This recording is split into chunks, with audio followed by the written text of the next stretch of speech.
saya ingin sampaikan bahwa Allah SWT menurunkan Al-Quran ini bukan untuk ditolak, tetapi untuk diimani dan untuk diamalkan. Maka siapapun yang mengingkari, dia harus berhadapan Allah Subhanahu wa Ta'ala, dan demikian juga siapa yang menolak Al-Quran untuk diterapkan dan diamalkan. Jadi konsekuensinya itu sebenarnya adalah dia sudah harus berhadapan dengan Allah SWT yang menjadi pemilik alam semesta ini. Saya ingin bacakan satu ayat yang menunjukkan ada hubungan yang sangat penting antara Al-Quran sebagai ayat suci yang Allah turunkan itu dengan kekuasaan Allah SWT. Itu ada dalam surah Al-Furqan. Di dalam surah Al-Furqan itu Allah SWT berfirman, Tabarakalladzi nazzal furqana ala abdihi liyakuna lil alamina nadhira.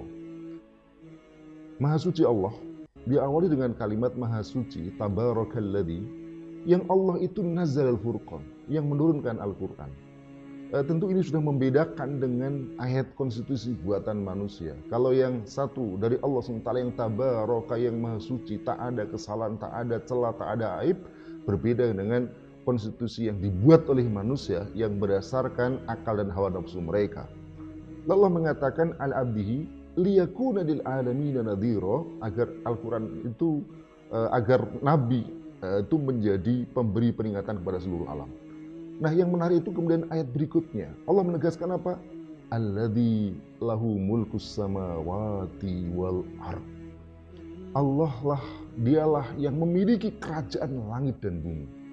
Jadi ketika Allah menyebutkan Allah menurunkan Furqan kepada hambanya untuk menjadi agar dia hambanya menjadi pemberi peringatan seluruh alam, Allah menegaskan bahwa dialah yang menjadi pemilik kerajaan langit dan bumi. Seolah Allah ingin menegaskan bahwa Allah telah menurunkan undang-undang dasarnya kepada manusia yang ada di muka bumi. Mereka semua ada di dalam kekuasaan Allah SWT, wajib atas mereka tunduk dan patuh padanya.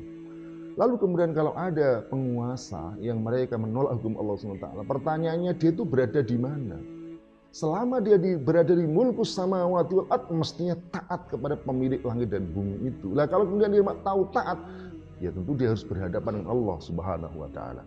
Allah telah memberikan pelajaran kepada kita bagaimana nasib Fir'aun, bagaimana nasib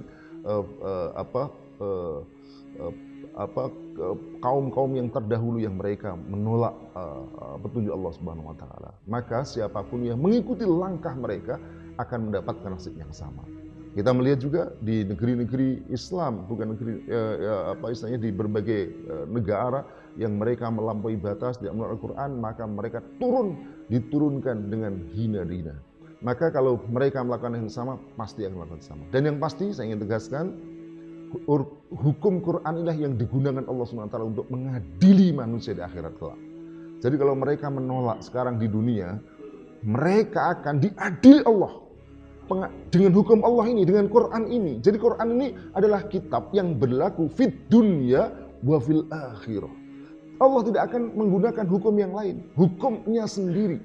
Ya, Allah SWT menghukumi manusia dengan hukumnya sendiri itu. Maka sia-sia mereka yang menolak. Bukan hanya sia-sia, mereka akan celaka.